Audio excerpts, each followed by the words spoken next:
thank you for dying in my stead. ప్రభువా నాకు బదులుగా చనిపోయిన నీకు వందనములు. I thank you for taking my place. నా స్థలముని వహించిన నీకు Because వందనములు. he did no sin. ఆయనే పాపం He knew no sin. ఆయన పాపం And all power. ఆయన సర్వాధికారం.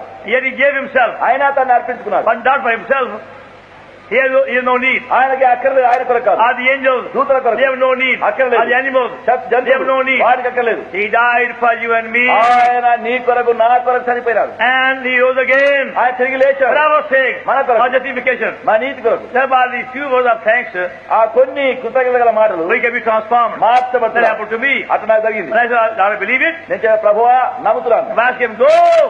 Thy sin be forgiven thee. జరగబడినది వెళ్ళుము, నీ పాపములు క్షమించబడి. And I was changed. మార్చబడినాను. Without anybody telling me, ఎవరేం చెప్పకుండా I lost taste for tobacco and shameful things and books and all the worldly things. పొగ త్రాగడం గాను, దురలవాటులు, చెరలవాటులు, సిగ్గుకరమైన పనులు మరియు